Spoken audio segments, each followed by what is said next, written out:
Another migrant marriage gone bad.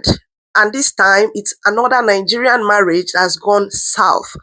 Have you seen that video on TikTok where a woman was wailing, a distressing video at that, crying and claiming that she needed another certificate of sponsorship ASAP? In her video, she mentioned that her husband, the person she claimed to be her husband, had just removed her from his COS. You know, what we usually hear is that the women are the ones removing their husbands from their COS. But this time around, the reverse is the case. And a lot of people were very curious in our comment section, asking what actually happened. A lot of people were willing to help her, but they just wanted to know the background story. So yesterday, on a TikTok live, luckily, both couple, I mean the husband and the wife, including some witnesses, were on that platform. The wife narrated what has been happening in her marriage while the husband was there to defend himself, and the witness was there to be surprised. Because tell me why a witness was getting to know that the couple had scammed him on yesterday's live show. This story is a bit long, but sit back, get your popcorn, because of course they have brought their story to the public space, and it is only important for us as the public to learn from another person's mistake. Because it's a public discussion now, we got to chook our mouth. My name is Miss Bimbo, and I discuss care jobs in the UK, pharmacy practice, and navigating life as migrants here in the UK. If these are topics that interest you, please do not go away without liking, sharing, and consider subscribing. 23 October. So then I was 6 months pregnant then, yeah. I was 6 months pregnant, and I came in on as a dependent on a skilled worker visa.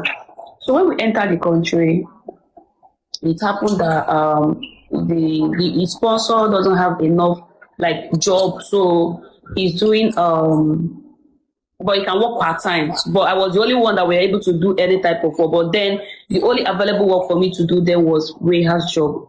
So then I started applying for warehouse job, and I got one. So when I got one, after submitting the requirement and everything, the first day I came back home that day, and it was like, oh, now that I've gotten this warehouse job, that he has to open a joint account for them to be paying the money in.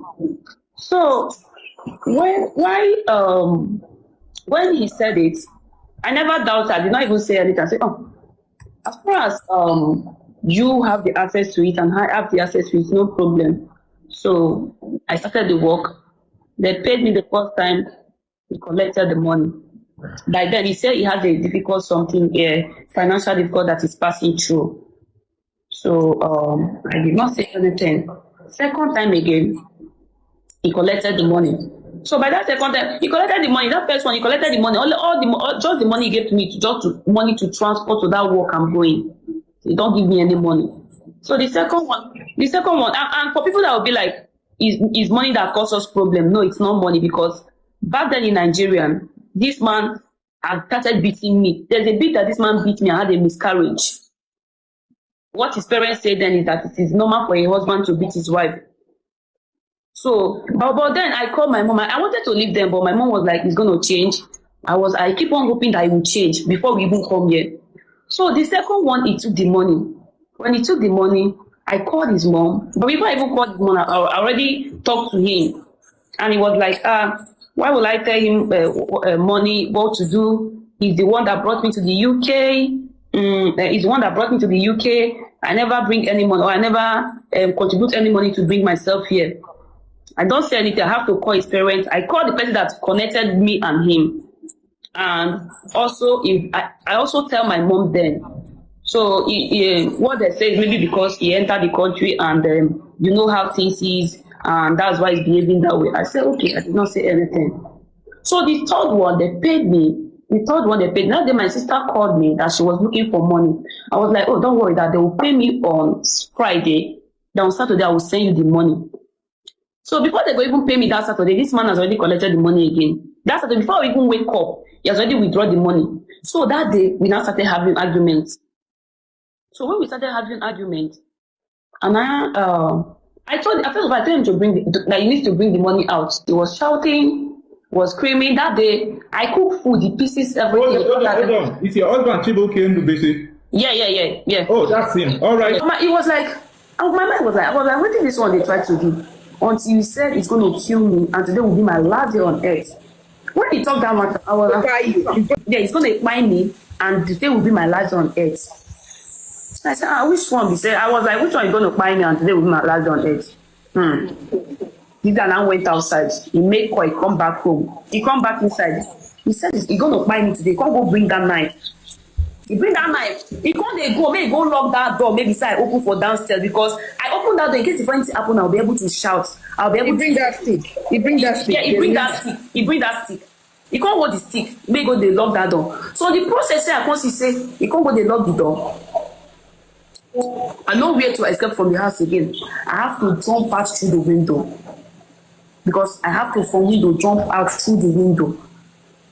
When I jump out, he not came out. You want to say I've already jumped out? He not came out. He was like, I'm not doing you anything, no. I'm not doing, because Oyibo people, they were outside. One man was outside. Was like, I'm not doing you anything, no. Well, I'm not doing you anything, no. Immediately, he now drive out. By then, I'm now shouting, help me. Help me. And I ran to one Oyibo woman. The woman, I think she was going out. She was the one that phoned the police. Before the police could come, he had already drive out. And when he drove out, I think they called me. I don't know, but they later arrested him. So when they arrested him, the parents now keep on calling me again, that I need to go to the police and tell them that nothing happened. Because the police said that they are charging the case to court. Because literally the police asked me, do I want to? I said, no, I don't want to charge. Even in the front of his friend. Because that day the police arrested him. The friends, all his friends came here. They came here. And they were saying a lot of things. I don't know, maybe they are saying it in my front. Oh. Kelly, can you wrap up things? 2 more minutes so that you're all right. So when the police I told police I don't want to take the case to court and everything, and they say no, that it has continued happening. It is not the first time. It is even when I broke my hand. I never even know that they have the record. So they said it has continued happening, and I and my child is at risk. They need to take the case to court. And the family called me that I need to call the police and tell them that nothing happened. That if I did not call them and tell them that they will spend their last card to make sure I come back to Nigeria. He will even threaten that if you go back to Nigeria, you will go buy my parents. Say, man, no worry, man, I UK. I get some. Man, I UK. Say, you will go buy my parents. Him, as he did so. So, a lot. Because he brought me to the UK, if I work, he collect the money. He said I did not bring any money. I wonder, I sit him down and ask him, what have I done to you? He said, I'm not submissive. That's the only thing I've done to him. Because I asked him, what have I done to you? He said, I'm not submissive. Listen, I was in Europe for 7 years. Italy, Germany, France, Austria for 7 years. For someone that knows what it is that went through Libya to go to Europe, you know you have to struggle to get those documents. I'm working, I'm making money, I'm putting it on the documents. Then my mom said, my son, come back. You've stayed there for long. There's something called COS.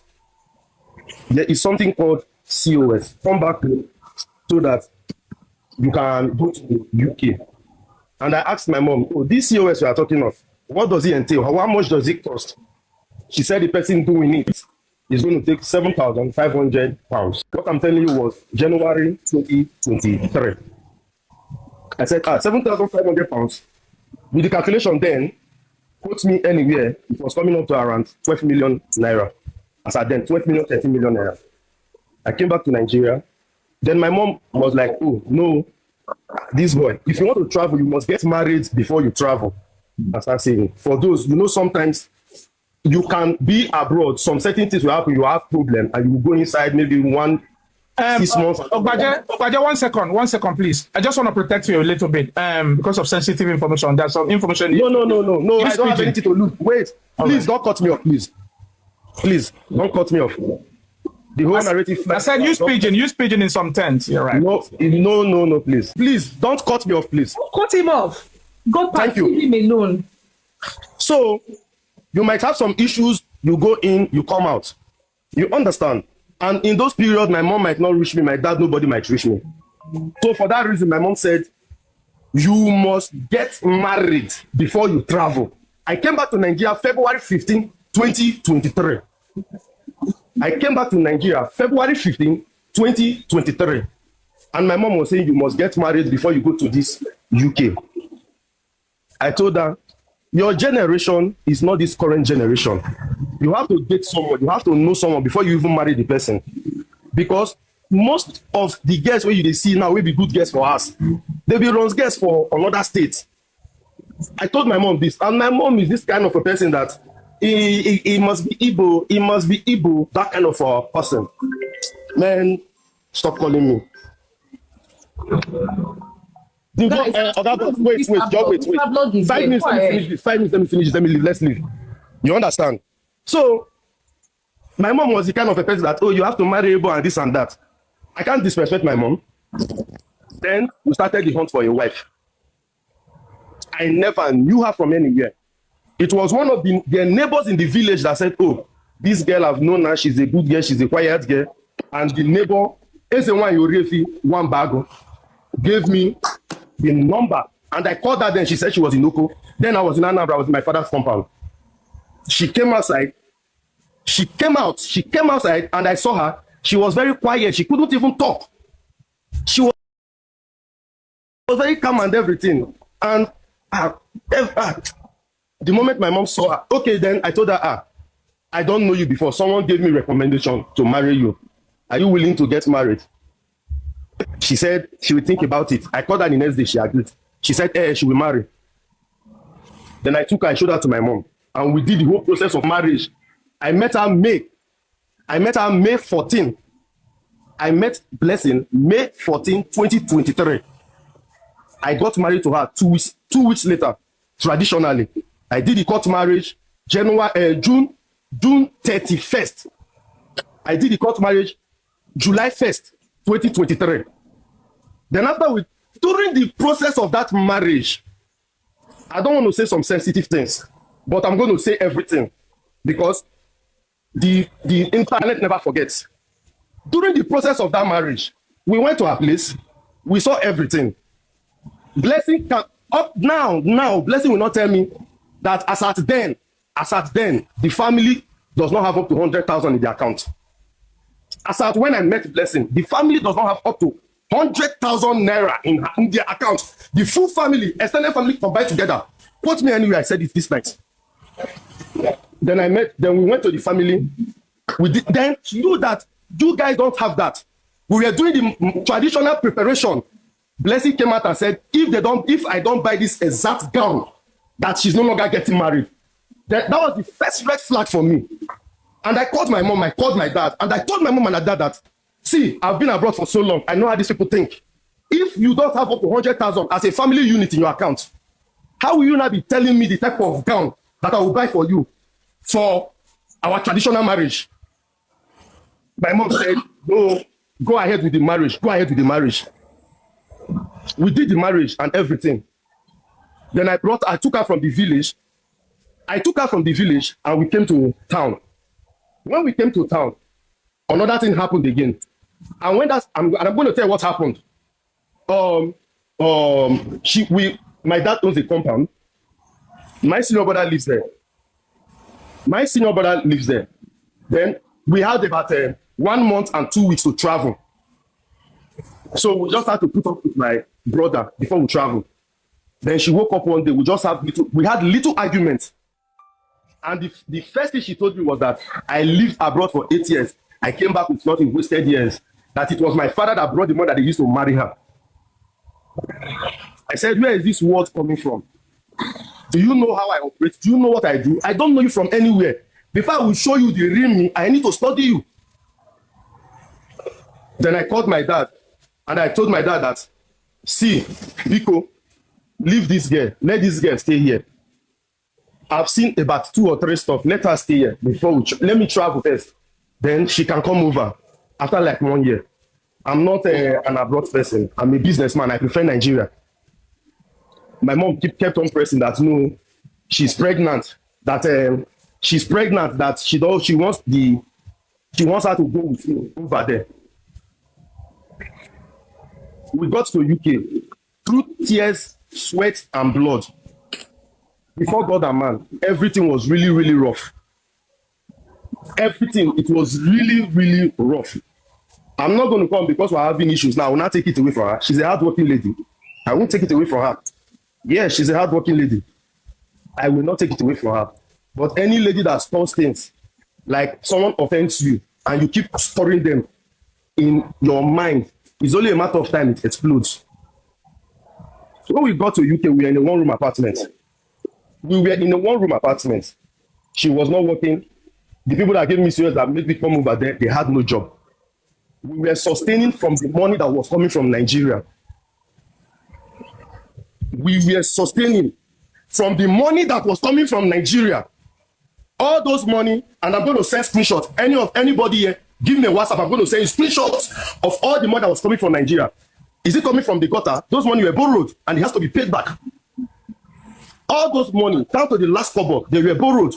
Even if my father is like, oh, take this, you will see all the narration there. 6 million naira, borrow.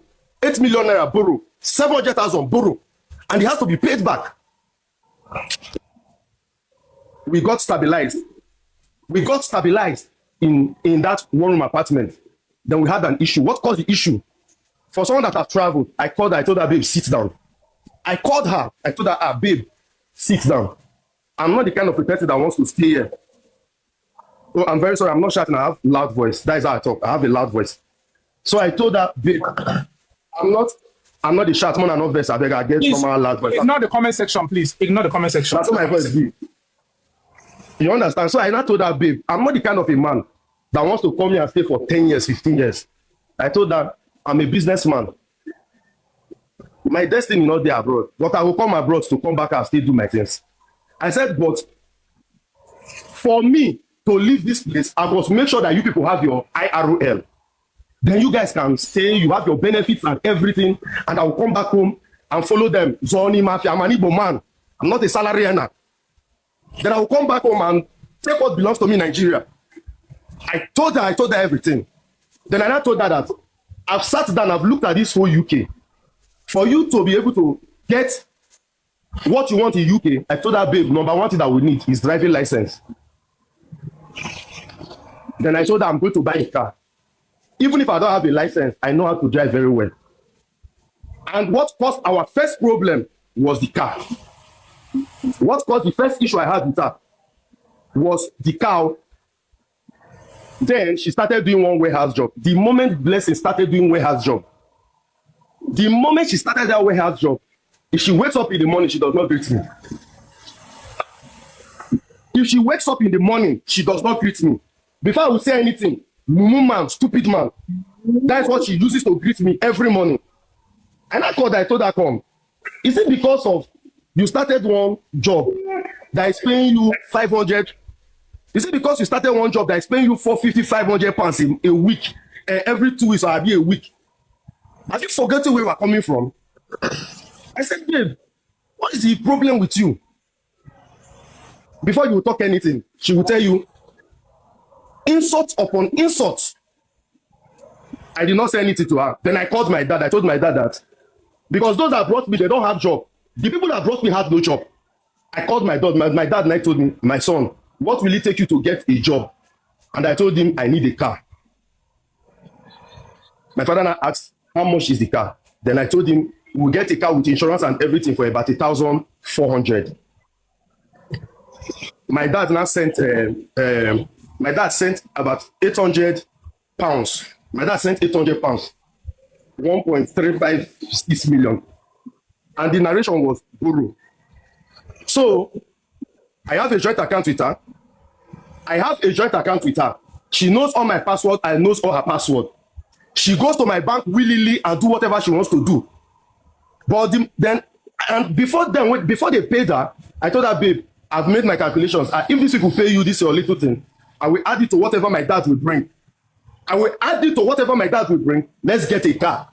So that with that car, if I'm applying for a job at Indeed, the narration will be, I am driving. Because if you are driving in the UK, you can get any job at any time. I told her 5 days prior to when they paid her. So when they paid her that night, I got a contact, JE at Liverpool. I will be dropping receipts with names and everything. I got a contact, JE, at Liverpool, that said he would do this Dagbo insurance for me. I don't want to say because of your TikTok, I'm not an online person. That night, she was asleep. She came back really tired. She was asleep. She goes to my account to transfer money. I goes to her account to transfer money. And I've told her this in 3 days, about 3 days prior to then. My dad sent that money on Tuesday. My dad sent that money on Thursday. And she saw the money, £800. She got paid. I took that money, added it to that money, sent for the car and the insurance. She woke.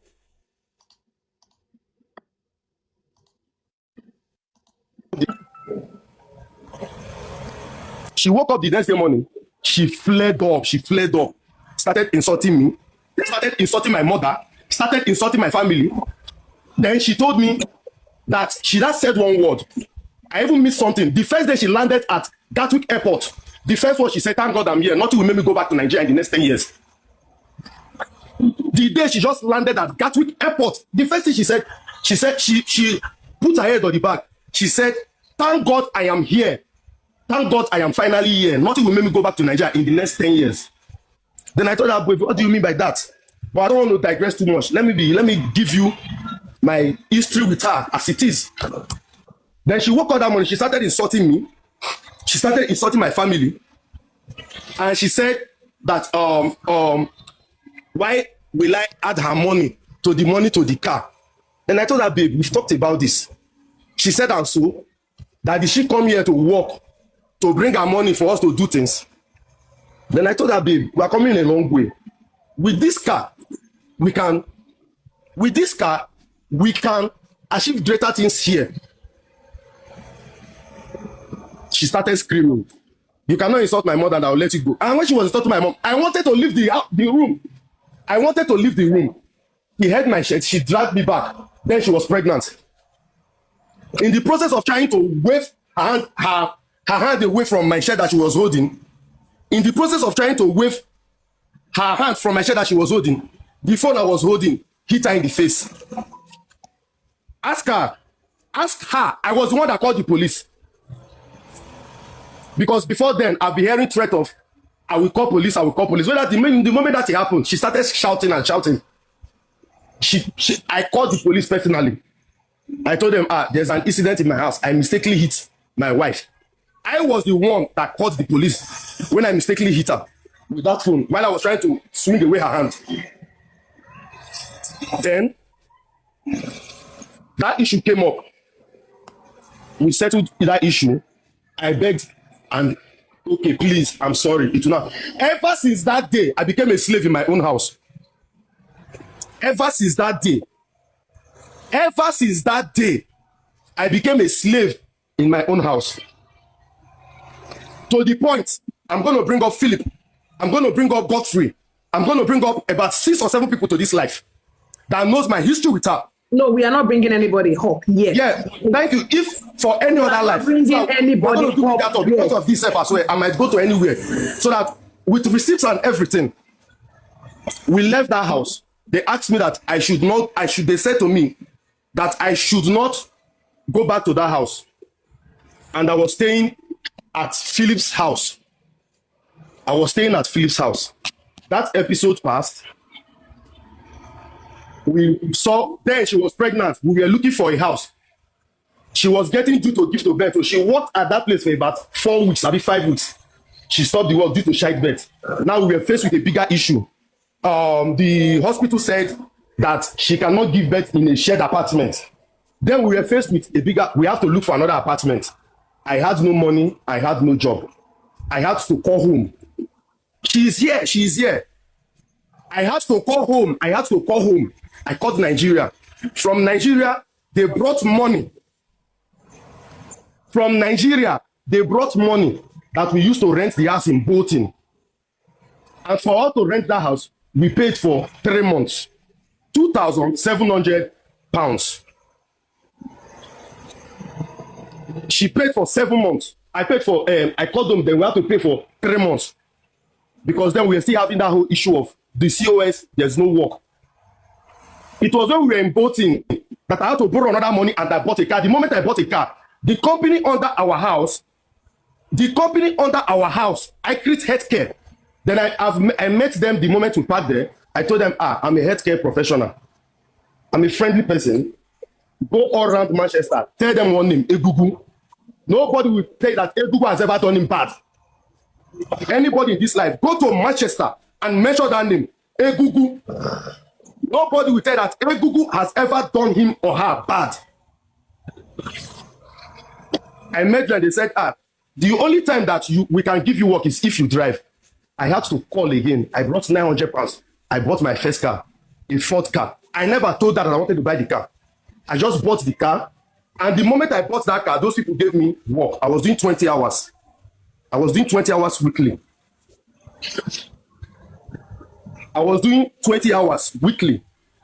When I started that 20 hours weekly, things became better. Then after some time, I told them, please, I will need COS. After I worked there for about 4 to 5 months, I told them, please, I will need COS. For the sake of the reputation of the company, I will not say some certain things online. Because they have been good to me. They have been really, really good to me and her as well. Then they said, if you are going to get this, you have to do this. Who is wise, we understand. And I did that to get this. And we got that new COS. When I was getting that new COS, with the money involved and everything, she never added a dime. She did not even know how it came. I never told her. It was I and my friends, because by then I've picked up. I was not doing well. It was I and my friends. That facilitated that stuff. And this one that she's saying that you want to remove and this thing.